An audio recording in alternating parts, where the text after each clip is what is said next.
வணக்கம். இது நியூஸ் 18 தமிழ்நாடு செய்திகளை தொகுத்து வழங்குவதற்காக நான் பாலவேல் சக்கரவர்த்தி. செய்திகளை விரிவாக பார்ப்பதற்கு முன்னர் முதலில் தலைப்புச் செய்திகளை பார்க்கலாம். பெண் மருத்துவர் படுகொலைக்கு பொறுப்பேற்று மம்தா பானர்ஜி பதவி விலக கோரி கொல்கத்தாவில் மாணவர்கள் போராட்டம்.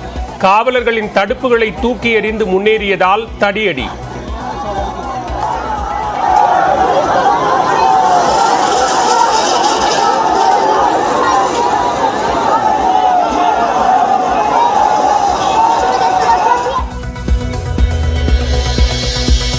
மேற்கு வங்க தலைமைச் செயலகம் நோக்கி முன்னேறிய மாணவர்கள் மீது கண்ணீர் புகை குண்டுவீச்சு.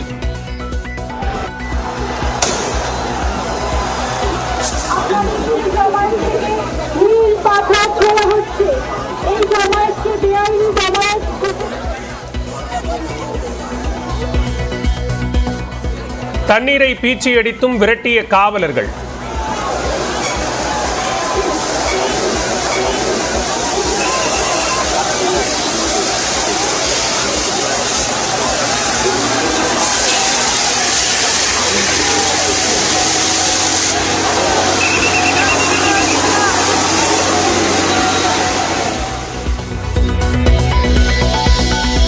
சர்வதேச முதலீடுகளை ஈர்க்க இன்று அமெரிக்கா புறப்படுகிறார் முதலமைச்சர் மு க ஸ்டாலின். கட்சி ஆட்சி பொறுப்பை தோள்களில் சுமந்தபடி பயணிக்க உள்ளதாக அறிக்கை.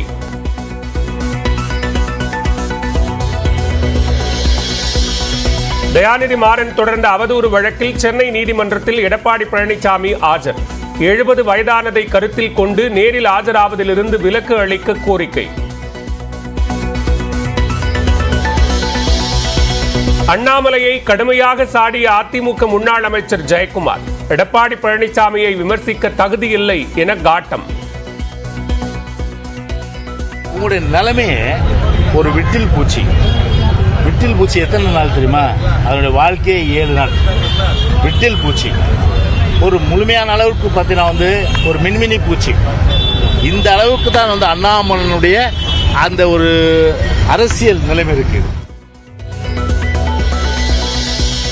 புதிய கல்விக் கொள்கையை ஏற்காததால் நிறுத்தி வைக்கப்பட்ட 573 கோடி ரூபாயை பெற மத்திய அரசுக்கு அழுத்தம் தர வேண்டும். தமிழ்நாடு அரசுக்கு பாமக தலைவர் அன்புமணி ராமதாஸ் வலியுறுத்தல்.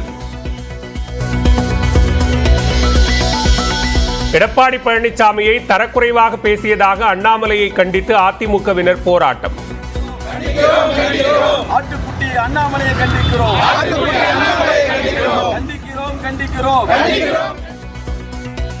உருவ பொம்மையை எரித்தும் முழக்கமிட்டும் ஆர்ப்பாட்டம்.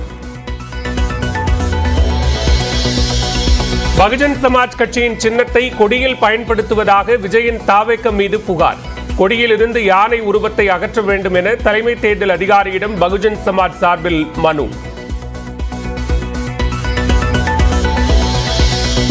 மலையாள நடிகர் முகேஷ் மீது மேலும் ஒரு பாலியல் புகார். நடிகையின் தாயிடம் தவறாக நடந்து கொண்டதாக சக நடிகை குற்றச்சாட்டு.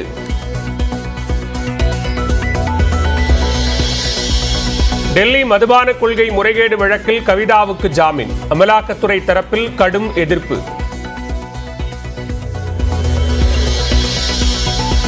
சென்னையில் விற்பனை செய்ய கண்டெய்னர் லாரியில் கடத்தப்பட்ட 10 டன் குட்கா பறிமுதல். டன் கணக்கில் கடத்தியது யார் என காவல்துறை விசாரணை.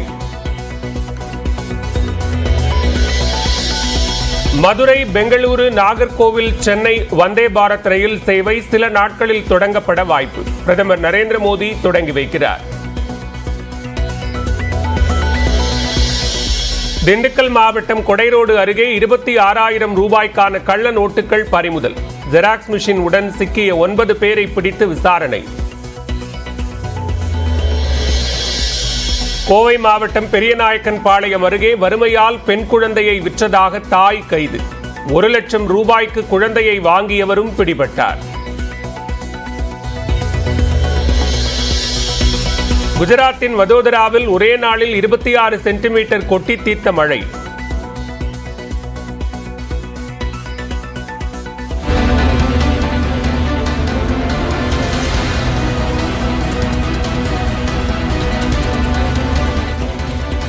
வீடுகள், கோயில்களுக்குள் மழைநீர் புகுந்ததால் தவிக்கும் மக்கள்.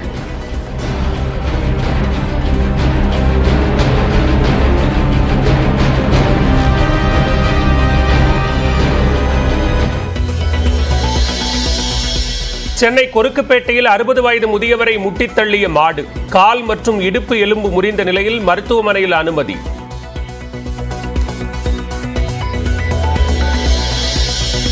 சென்னையில் ஆகஸ்ட் 31, செப்டம்பர் 1ஆம் தேதிகளில் ஃபார்முலா 4 கார் பந்தயம் நடத்த எதிர்ப்பு தெரிவித்து வழக்கு. நாளை விசாரணைக்கு எடுத்துக் கொள்ளப்படும் என பொறுப்பு தலைமை நீதிபதி அமர்வு அறிவிப்பு. உலகக்கோப்பை கிரிக்கெட்டில் பங்கேற்கும் இந்திய மகளிர் அணி அறிவிப்பு. கேப்டன் ஹர்மன்பிரீத் தலைமையிலான அணியில் தமிழ்நாட்டைச் சேர்ந்த ஹேமலதாவிற்கு வாய்ப்பு.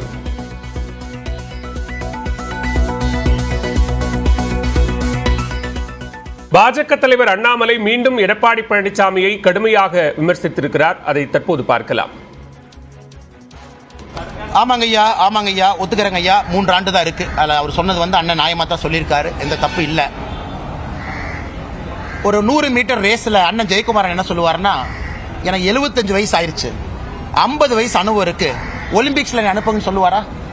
100 மீட்டர் ரேஸில் யார் ஓடணுமோ அவங்க தானே 100 மீட்டர் ரேஸில் ஓடணும். 3 ஆண்டு அனுபவம் இருக்கிறவங்க தான் 100 மீட்டர் ரேஸில் ஓடணும். ஜெயக்குமார் அண்ணன் வாதம் எப்படி இருக்குன்னா, அரசியலில் வயசாயிருச்சுக்கிறதுக்காக ஒலிம்பிக்ஸ் அனுப்ப முடியுமா? இன்னைக்கு தமிழகத்தில் இளைஞர்களுடைய குரல் 40% வாக்காளர்கள் என்னுடைய வயசுல கீழே இருக்கிறாங்க. அவங்க வயசுல 20% வாக்காளர்கள் கூட இல்ல. சிந்தனை மாறிடுச்சு. இன்னைக்கு இளைஞன் அரசியலை வேற மாதிரி பார்க்கறான். அரசியல் வேற மாதிரி இருக்கணும்னு நினைக்கிறாங்க. அதனால இன்னைக்கு அனுபவம் தான் அரசியல்ல பெருசுன்னு அனுபவத்தை கொண்டு போனாங்கன்னா, இந்தியாவில் 37 வயசு இருக்கக்கூடிய நிதின் காமத் ஒரு பில்லியனரா இருக்கார். $3.6 பில்லியன் ஃபோர்ப்ஸ் மேகசின்ல. அவரை போய் எனக்கு அனுபவம் குறைவுப்பா, எப்படி நீ $3.6 பில்லியன் வாங்கின, அந்த சொத்தை கொண்டு இன்னொருத்தர் கூட சொல்ல முடியுமா? அதனால இந்த வாதத்தை நான் மறுக்கிறேன். சொன்ன கருத்துல நியாயம் இருக்கல அவருக்கு. 3 ஆண்டு இருக்கு, எங்களுக்கு 30 ஆண்டு இருக்கு. அப்படி 3 ஆண்டுக்கு முன்னாடி 10 ஆண்டு நான் காவல்துறையில இருந்து, அதையே பார்க்க மறுக்கிறீங்க.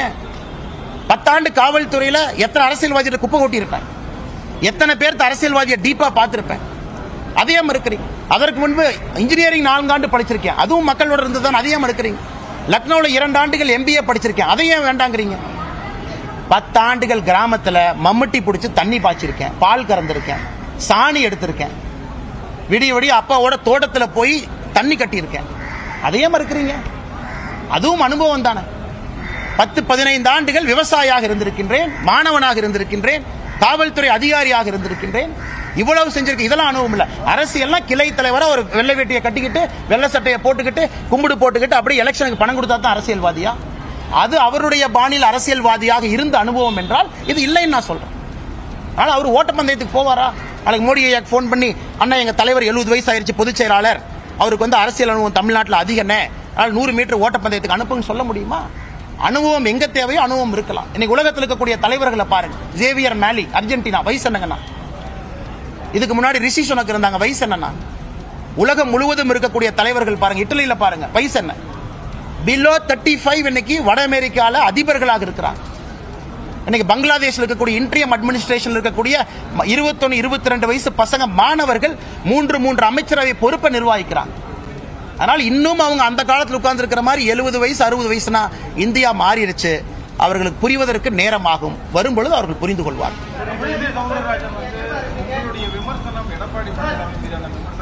அண்ணே வந்துட்டேங்க ஐயா சார், வந்துட்டேன். இதை கேள்வி முடிச்சனே வந்துட்டேன் சார்.